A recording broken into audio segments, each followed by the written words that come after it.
هلا والله. موضوع الحلقة عن الكثافة والجاذبية. راح أقسم الفيديو لجزئين، جزء نعرف فيه الكثافة والجاذبية وتفسيرهم للظواهر، والجزء الثاني اختبار يدمر فرضية الكثافة.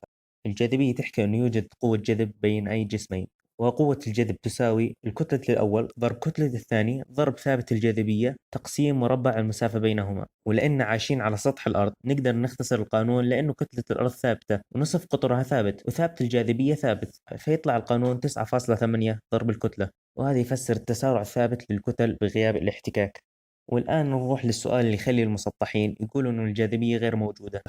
راح تكون 10 متر، فراح تكون كتلة الماء 10 كيلوغرام والزيت 9 كيلوغرام، فقوة جذب المي 98 نيوتن والزيت 88 نيوتن. فعندك القوة اللي يتعرض لها المي أعلى من القوة اللي يتعرض لها الزيت، وراح يصير تنافس بين المادتين على نفس الحيز. فمنطقيا اللي يتعرض لقوة أعلى راح ينزل لأسفل، واللي يتعرض لقوة جذب أقل راح يرتفع. ارتفاع الأجسام الأقل كثافة ما يخالف الجاذبية. ننتقل للتجربة، هي إنك تعرض الجسمين لسقوط حر لمدة طويلة. ركز معي، التجربة هي إنك تركب طيارة تسقط بتسارع الجاذبية. في هاي الحالة الكل راح يسقط بنفس التسارع حسب الجاذبية، ما راح يصير تنافس بين المواد على الحيز. أما على فرضية الكثافة المواد راح تترتب حسب كثافتها. ننتقل للتجربة اللي سووها مجموعة من طلاب كلية قرطاج. لاحظ إنه المواد بعد السقوط الحر ما ترتبت حسب الكثافة، وكثير من التجارب على الموضوع مثل خلط الأكسجين بالدم أو سقوط حر خارج الطيارة وغيرها.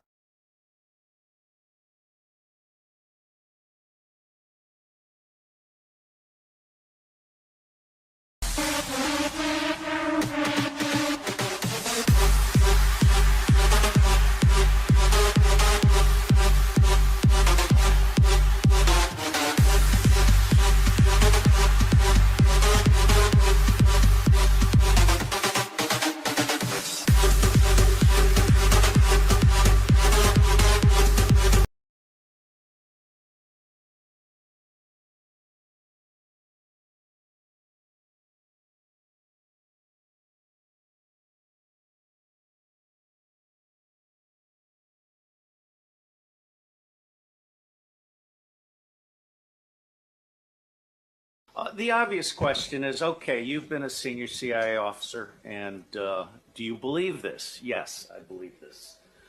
However, let me clarify that 90% of the people in CIA are good people trapped in a bad system, and there are at least 7 CIAs, okay?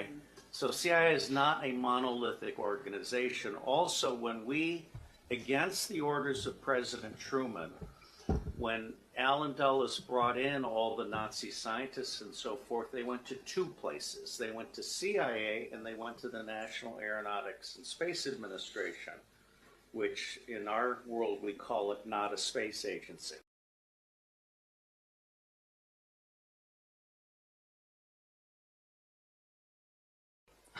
And as Kathy O'Brien has said so clearly, that's where the bulk of the mind control has been done.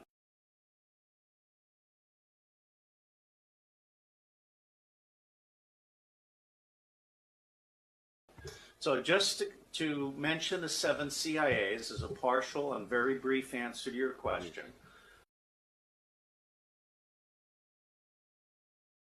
Commissioners, today I'd like to bring to your attention a potential fraud on an enormous scale happening in your county. There's now clear evidence of NASA using numerous methods to grossly mislead the public about astronauts being on the International Space Station. During interior ISS scenes from NASA's own live feed, the use of wires, harnesses, green screens, and virtual reality have been detected to achieve the appearance of a weightless environment. Examples of this include astronauts fading in and out of the screen, green screen glitches, grabbing objects that aren't really there, pulling on invisible wires, getting tangled in their harnesses, and even astronauts appearing out of thin air. This begs the obvious question. If they're really up there, why are they using Hollywood techniques to fake the footage? Now, unfortunately, I can't show you these clips in here today, but I will be sending them to you. Outside the International Space Station, during spacewalks, air bubbles have been recorded on numerous occasions. How is it possible for air bubbles to be present in the vacuum of space? I once questioned astronaut Scott Kelly about this phenomenon. His body language and answers only created more questions. In 2013, astronaut Luca Parmitano nearly drowned during a spacewalk when his helmet filled with water.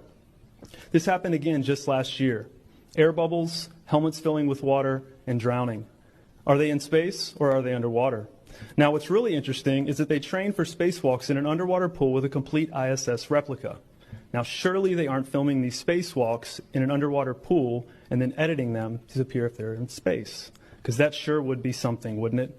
I'm calling on the Brevard County Commissioners to open a full investigation into NASA's fraudulent practices and use of taxpayer dollars. It costs NASA $3 billion per year to operate the ISS, and if they don't have a darn good explanation as to why they're faking these videos, I and the public would like a darn good explanation as to where our tax money is going. And if they are indeed faking the funk, it is our duty to expose and eliminate this fraudulent and astronomically wasteful ISS program. And look, I know what you're all thinking. The NASA is part of the federal government, and you're just county commissioners. Even if what I'm saying is true, what can you do? But let me remind you, not only is this happening in your county, as public officials, you have the platform and the ability to make a statement or hold a press conference, alerting the public, state, and federal